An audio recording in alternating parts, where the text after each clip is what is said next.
Hello, good morning everyone. हमने क्या मध्य प्रदेश का इतिहास स्टार्ट कर दिया था, जिसमें हमारे 2 या 3 लेक्चर हमारे हो गए थे। और लास्ट लेक्चर में हमने क्या पढ़ा था? लास्ट लेक्चर में हमने वैदिक काल पढ़ा था, जिसमें ऋग्वेदिक काल तो मध्य प्रदेश में नहीं था। उत्तर वैदिक काल के बारे में हमने पढ़ा था। उसके बाद हमने महाकाव्य के बारे में पढ़ा, जिसमें 2 रामायण और महाभारत के बारे में पढ़ा, है ना। आज हम क्या देखेंगे? महाजनपद युग, है ना। कि मध्य प्रदेश में महाजनपद का क्या रोल था। वैसे तो जो भारत है, भारत में क्या है, 16 महाजनपद थे। कितने? 16 महाजनपद थे, जिसका उल्लेख किसमें?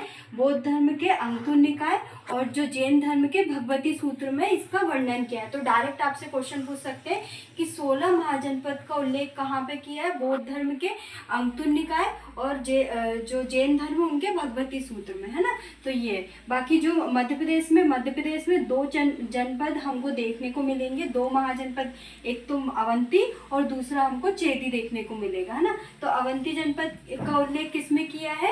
ऋग्वेद में अवंती जनपद का उल्लेख। तो डायरेक्ट ऐसा पूछ सकते हैं कि ऋग्वेद में अवंती जनपद का उल्लेख किया गया है ना। और ये यहाँ पे किसका शासन था? यदुवंशी है ये शाखा के शासक कीर्ति वीरार्जुन के पुत्र अवंती ने इसकी स्थापना किसकी की थी स्थापना? अवंती की थी, है ना। और इसकी उत्तरी भाग की राजधानी क्या थी? उज्जैन थी।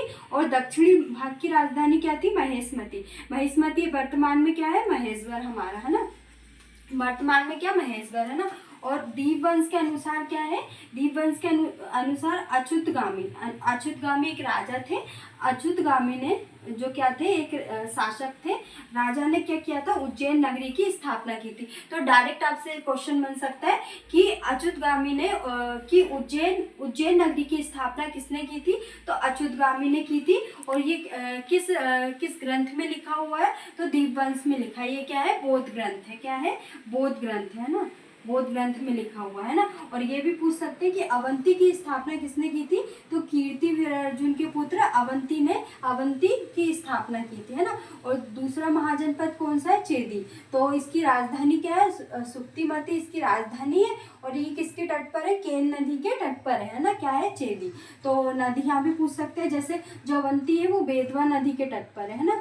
बेतवा नदी, क्योंकि जो नदियों के बारे में बहुत ज्यादा पूछते हैं, तो अवंती किस नदी के तट पर है? बेतवा नदी।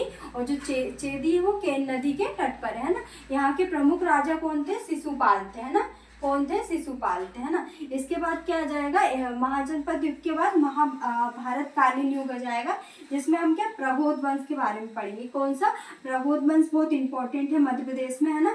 इसमें क्या किया था? जो पुलिक थे, पुलिक या इनको सुनिक भी बोलते हैं। क्या बोलते हैं? पुलिक और सुनिक ने अपने जो अमात्य है ना, अमात्य मतलब उनके जो राजा है, उनकी हत्या करके अपने पुत्र प्रबोध को प्रबोध वंश की स्थापना की, है ना। ये कहाँ पे? अवंती में था विशेषकर। प्रबोध ने क्या किया था? और प्रबोध का अन्य नाम क्या है? पुणिक बोलते हैं। क्या है? पुणिक बोलते हैं या कुणक बोलते हैं ना। प्रबोध का अन्य नाम ऐसे डायरेक्ट पूछ सकते हैं कि प्रबोध का अन्य नाम क्या है? पुणिक है। और जो विनय पटक है, विनय पटक के अनुसार क्या बताया गया है कि इनका जो बिंबिसार है ना, बिंबिसार किसके राजा थे? हेय वंश के शासक थे, है ना। हेय वंश के शासक थे। कि मित्रता किसके साथ थी? प्रबोध के साथ थी, है ना। इनको क्या बोलते हैं? चंड प्रद्योग भी बोलते हैं ना, क्योंकि ये उस समय के सबसे शक्तिशाली राजाओं में से एक थे, है ना। इनकी मित्रता किसके साथ थी? बिंबिसार के साथ थी। जब इनको क्या जो पांडु रोग है ना, पांडु रोग हो गया था, है ना, जिससे ग्रसित थे, तो जो बिंबिसार ने अपने राजवेद किसको भेजा था?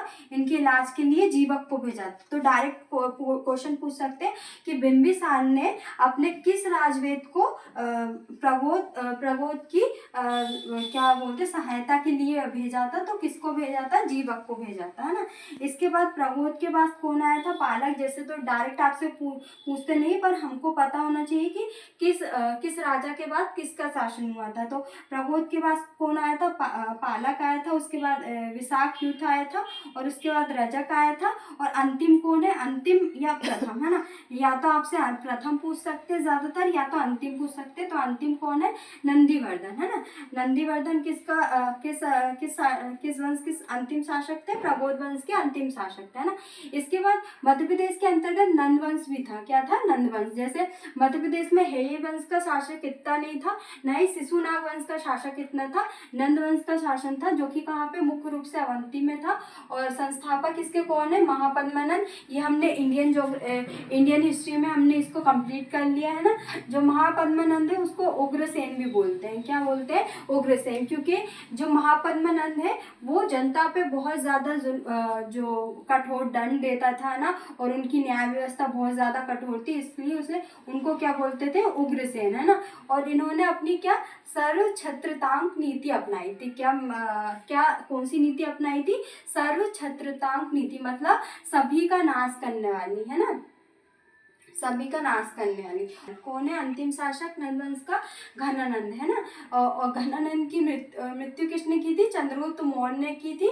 और ये किसकी सहायता से की थी? जो चाणक्य है ना, चाणक्य की सहायता से की थी। क्योंकि ऐसा क्यों किया था? जो घनानंद है, घनानंद ने क्या किया था? जो चाणक्य है वो विद्वान थे, है ना, उन्होंने क्या लिखी? चाणक्य की अर्थशास्त्र, है ना, बहुत ज़्यादा जो राजनीति में है, अर्थशास्त्र की बहुत जानी मानी पुस्तक है, जिसके रचयिता कौन है? चाणक्य है।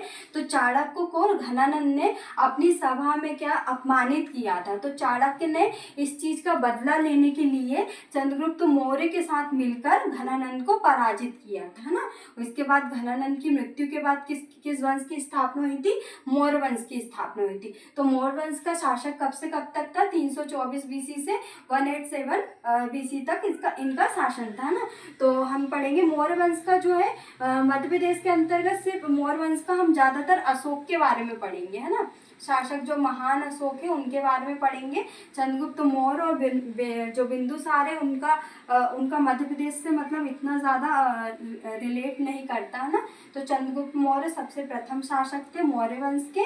इनकी राजधानी क्या थी? तक्षशिला। और अगर मध्य प्रदेश के परिप्रेक्ष्य में देखें तो अवंती, है ना। उसके बाद कौन थे? बिंदुसार थे।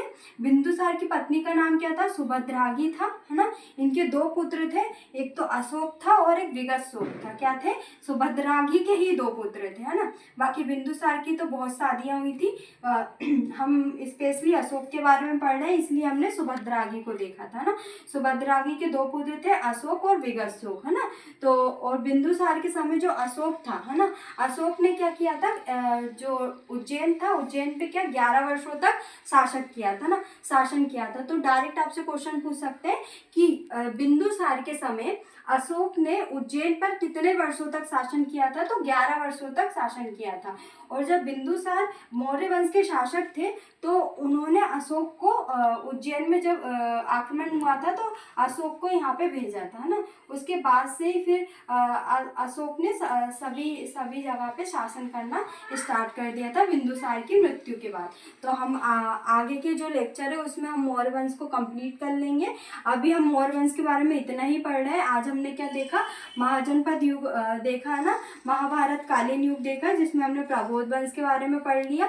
और उसके बाद हमने नंद वंश के बारे में पढ़ लिया। और मौर्य वंश की हमने जो सामान्य जीवन है, वो सामान्य चीजें हैं वो देख ली। आज चंद्रगुप्त मौर्य के बारे में देख लिया, बिंदुसार के बारे में। नेक्स्ट लेक्चर में हम क्या अशोक के बारे में पढ़ेंगे। और उनके द्वारा जो स्तूप है ना, जो बौद्ध के स्तूप को खुलवाया था ना, वो उनके बारे में कितने 8 स्तूपों को खुलवाया था किसने? अशोक ने। और 84 स्तूपों का निर्माण कराया था ना, 84,000 स्तूपों का निर्माण करवाया था। इसके बारे में अच्छे से पढ़ेंगे।